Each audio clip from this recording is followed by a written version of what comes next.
ترقی کے جو کام دنیا میں ہیں جن کا تعلق میٹیریل سے ہے وہ ضرور کیا جائے، لیکن جس کا تعلق انسانوں سے ہے اگر وہ نظر انداز ہو جائے گا تو یاد رکھنا یہ ملک کبھی ترقی نہیں کر سکے گا. پھر یہ انسانوں کا نہیں جانوروں کا ملک ہوگا. اگر برابری نہیں ہوگی، اگر انصاف نہیں ہوگا،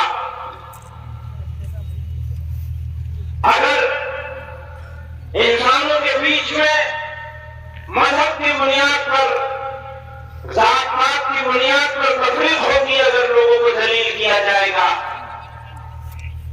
تو یہ اس سے بڑی ملک کے ساتھ دشمنی اور غداری کچھ نہیں ہو سکتی. بزرگوں اور دوستوں،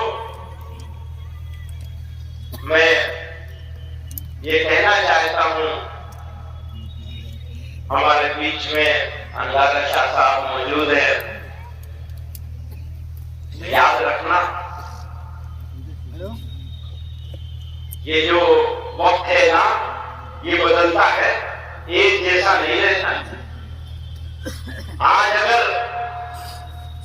رات ہے، اندھیرا ہے تو ہمیشہ نہیں رہے گا. صبح تو ہوگی ضرور، صبح تو ضرور ہوگی، ہمارا یقین ہے. اس لیے گھبرانے کی، مایوس ہونے کی قطعاً ضرورت نہیں ہے. میں اوقاف کے اوپر یہ کہنا چاہتا ہوں، وقت ایک دینی معاملہ ہے. مسلمان آخرت کے ثواب کے غرض سے اپنی جائیداد وقف کرتے ہیں. یاد رکھیے یہ اوقاف کسی بادشاہ یا کسی حکومت کی ملکیت نہیں، یہ 100% مسلمانوں کی وقف کردہ جائیدادیں ہیں. ہمارے ملک میں وقف جائیدادوں کی کثرت اس بات پر دلالت کرتی ہے کہ دین اسلام نے انسانوں کی خیرخواہی اور فلاح و بہبود پر کس قدر زور دیا ہے. مسلمانوں نے کس فراخ دلی کے ساتھ اللہ کی رضا اور صدقہ جاریہ کے لیے اپنی جائیدادیں وقف کی ہیں. یہ وقت ہمارے بزرگوں کی وراثت ہے. آج اسے ہم اس طرح ضائع ہوتے نہیں دیکھ سکتے. ہم دہائیوں سے اس کے خرد برد ہونے، اس پر ناجائز قبضہ اور تسلط ہونے کی شکایت کرتے رہے ہیں.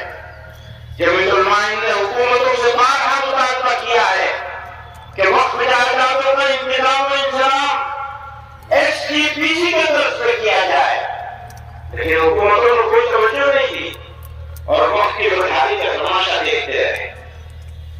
بزرگوں اور دوستوں، اس پر مزید ظلم یہ ہوا کہ موجودہ حکومت اس طرح کی ترمیم کرنا چاہتی ہے کہ ناجائز قبضہ کرنے والوں کا قبضہ آسان ہو جائے اور جنہوں نے قبضے ناجائز کر رکھے ہیں ان کا تسلط مکمل ہو جائے.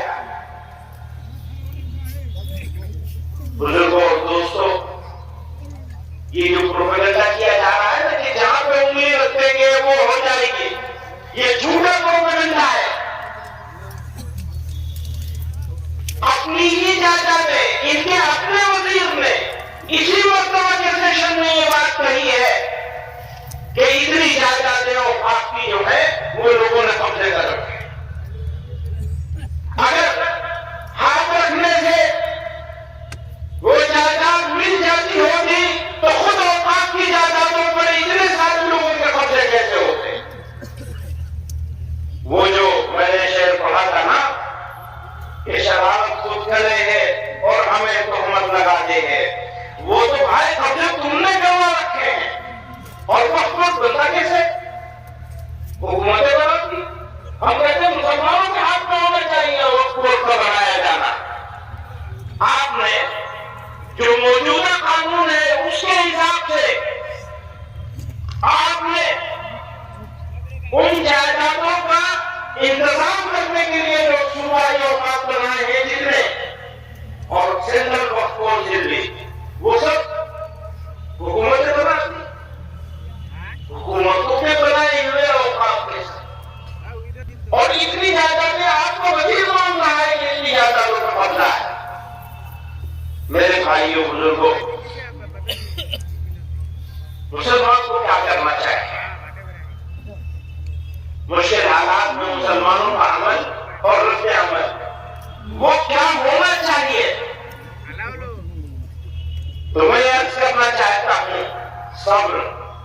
حکمت اور دانشمندی کا آئینے دار ہونا چاہیے۔ اگر صبر کے ساتھ، حکمت کے ساتھ اور دانشمندی کے ساتھ سوچ سمجھ کر فیصلے نہیں کیے گئے تو جو ہمارا مخالف جو چاہتا ہے ہمارے ہاتھ سے وہ کام کروانے میں کامیاب ہو جائے۔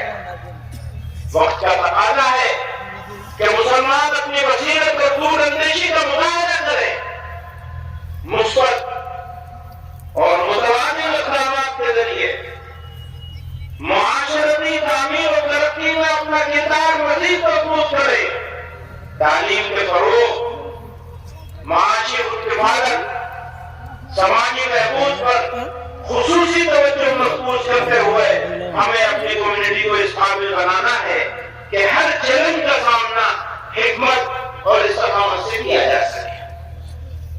ستم کتنا رخ بدلے، وفا کی خون نہ بدلیں گے، وہ دلکش اپنا خالی کر کے ہم پہلو نہ بدلیں گے، مزاج باغبانی باغبان کا در نہ بدلے گا، چمن والے بھی اپنا رنگ اپنی بو نہ بدلیں گے، جنوں والوں کی شوریدہ مزاجی بھی نہ بدلے گی، وہ جب تک قرض و اندازے خمے کے سو نہ بدلیں گے، غموں کی ترجمانی ہو رہی ہے، ہوتی جائے گی، یہ زخم دل نہیں ہے، پھول ہیں، خوشبو نہ بدلیں گے، تیرا بخشا ہوا سرمایہ غم اتنا پیارا ہے کہ جامے جم سے بھی ہم ایک بوند آنسو، کہ جامے جم سے بھی ہم ایک بوند آنسو نہ بدلیں گے۔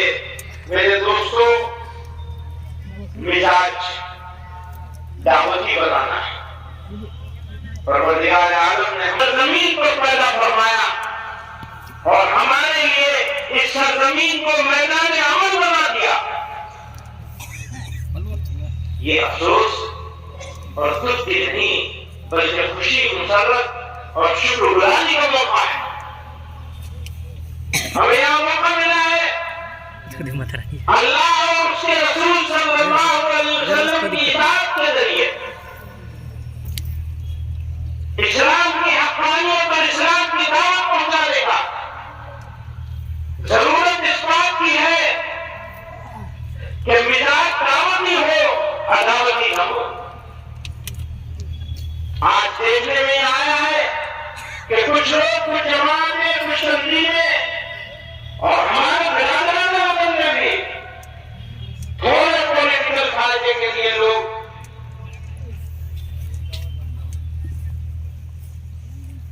دشمنی، نفرت پھیلا کر، تقسیم کر کے لوگوں کو بانٹ رہے ہیں، بانٹنے کا کام کر رہے ہیں۔ مجھے بتایا جائے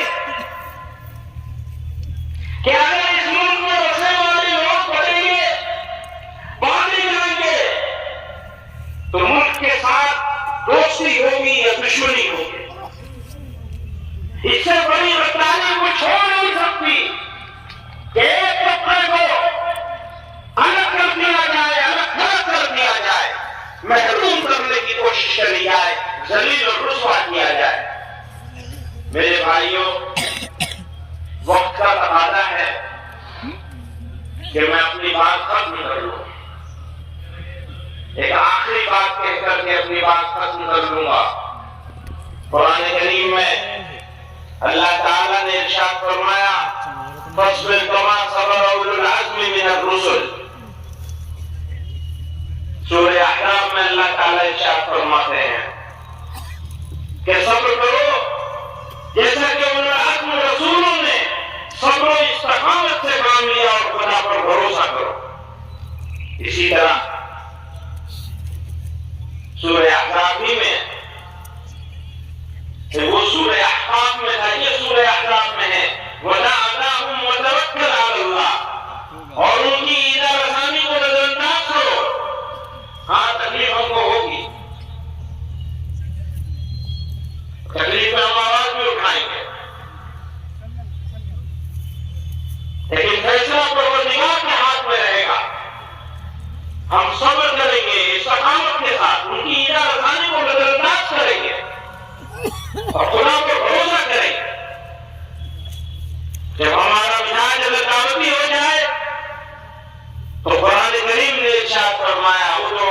سبيل ربك بالحكمة والموعظة الحسنة وجادلهم بالتي هي أحسن.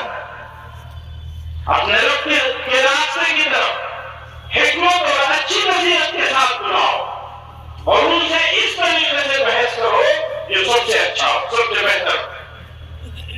اسی طرح اللہ تعالیٰ نے قرآن میں ارشاد فرمایا ادفع بالتی ہی احسن فإن الذی بینک وبینہ عداوۃ کأنہ ولی حمیم. برائی کو بھلائی کے ساتھ، یاد رکھیے برائی برائی سے دور نہیں ہو سکتی. قرآن میں اللہ کہہ رہے ہیں برائی کو بھلائی کے ساتھ دور کرو تو تمہارے اور جس شخص کے درمیان دشمنی ہوگی وہ اس وقت ایسے ہو جائے گا جیسے وہ گہرا دوست ہو. یہ ہمیں سمجھیے کہ ہم کو خوشخبری دی جا رہی ہے. میں نے کہا دعوتی مزاج کی ضرورت ہے، دعوتی نہیں. یاد رکھیے شہاب الدین غوری کی دلی چھوڑ کر سلطان الاولیاء سلطان الہند خواجہ خواجان حضرت خواجہ معین الدین چشتی اجمیری رحمۃ اللہ علیہ پرتھوی راج چوہان کے رسمے میں آئے.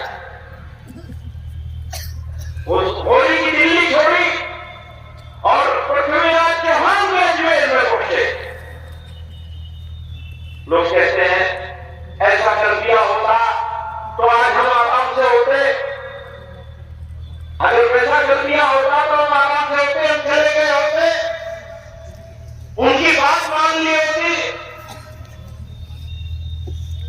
دعوت کا بنیادی تقاضا یہ تھا کہ مذہب کے نام پر بنائے جانے والے اسٹیٹ کے آئیڈیا کو ریجیکٹ کیا جاتا تھا اور ہم آج بھی ریجیکٹ کرتے ہیں اس آئیڈیا. اس طرح سے نہیں چھوڑ دیجیے مائی کو بالکل. آپ نے پہلے ہی 1 گھنٹہ خراب کیا. کام کی بات نہ ہو، نعرے بازی ہوتی رہے، پورے قوم کا مزاج پر خراب کر دیا، نعرے بازی میں لگا دیا، کام کرنے کو تیار نہیں ہے، اپنے بچوں کی تعلیم کی طرف توجہ نہیں ہے، معاشرے میں رسم و رواج کو لینے کو تیار نہیں ہے.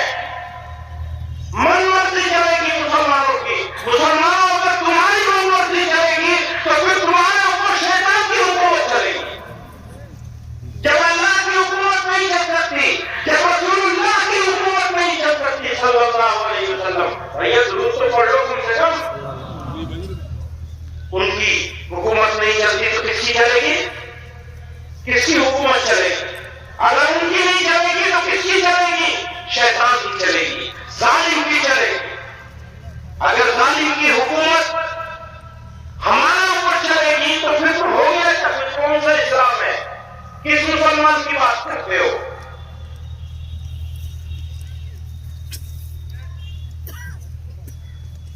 مشکلات و مسائل یاد رکھنا، اگر تم مسلمان ہو تو مشکل ضرور آئے گی. وَلَنَبْلُوَنَّكُمْ بِشَيْءٍ مِّنَ الْخَوْفِ وَالْجُوعِ وَنَقْصٍ مِّنَ الْأَمْوَالِ وَالْأَنفُسِ وَالثَّمَرَاتِ وَبَشِّرِ الصَّابِرِينَ.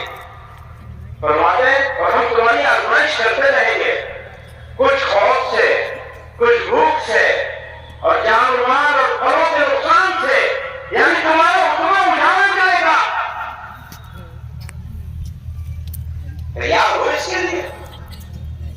تیار ہونا پڑے. اگر مسلمان ہو تو تیار ہونا پڑے گا. کہتے ہیں احسب الناس ان یترکوا ان یقولوا آمنا وهم لا یفتنون. آزمائے نہیں جاؤ گے. پہلی آزمائش یہ ہے کہ ہم اپنی من مرضی کرنا چھوڑ دیں. یہ ہے پہلی آزمائش. اپنی من مرضی کرنا چھوڑ دیجیے. اپنی شادیاں اس کے مطابق کیجیے جو اسوہ رسول ہے صلی اللہ علیہ وسلم.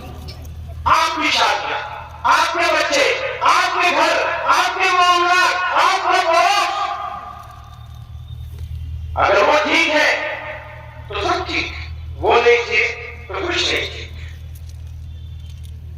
بزرگوں اور دوستوں، جب یاد آتا تو مجھ سے بنگلہ دیش کے بارے میں سوال کر رہے ہیں. میں نے کہا اگر کوئی غیر مسلم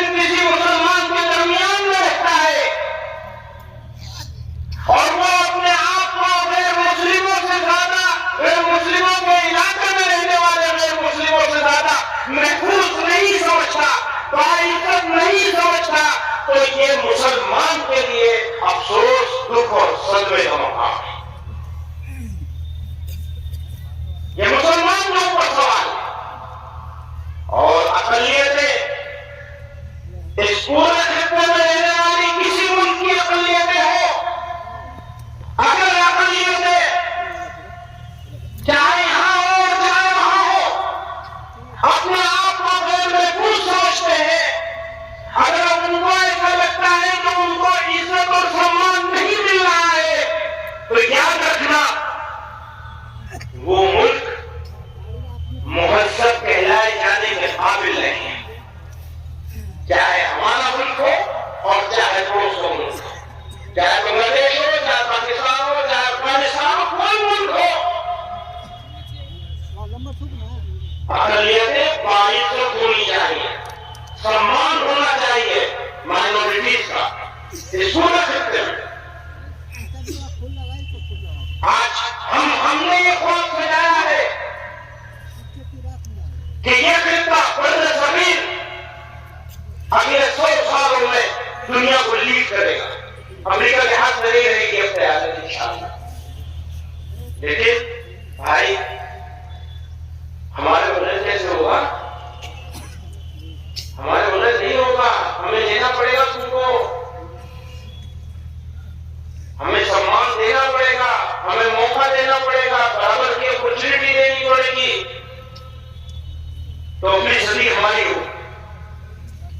اللہ تعالیٰ ہمیں سچا پکا مسلمان بنائے، صحیح راستے پہ چلنے کی توفیق عطا فرمائے۔